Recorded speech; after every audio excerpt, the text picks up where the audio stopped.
النهارده يا جماعه الشيخ احمد حالا بيعمل ايه؟ في عميل حالا بيشتري ثلاجه، تعالى كده معايا نشوف بيبيع ازاي ولا بيعمل ايه. تعالى معايا. الشيخ احمد في المصنع بنفسه، صاحب مصنع متر كول، بيتكلم مع العميل بكل التفاصيل، نوع الثلاجه، شكل الثلاجه، التصميم اللي هو عايزه. تعالى شايفين؟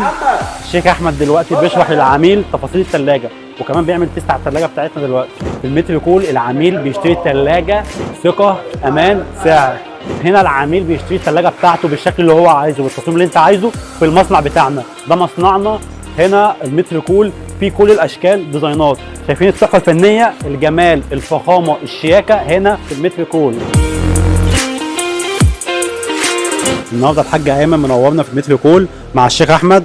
احلى حاج ايمن، انت نورتنا وشرفتنا في المتر كول، وبجد التعامل معانا ثقه الحمد لله. عشان الشيخ احمد شغله كله نمبر 1. اكتر حاجه عجبتك في المصنع هنا ايه؟ التقفيل والمصداقيه والتقفيل 10 على 10. هل في كومنت سلبي عايز تقوله؟ لا هل في حاجه مش عاجباك؟ لا، اهم حاجه صراحه زي الشغل كله زي الفل.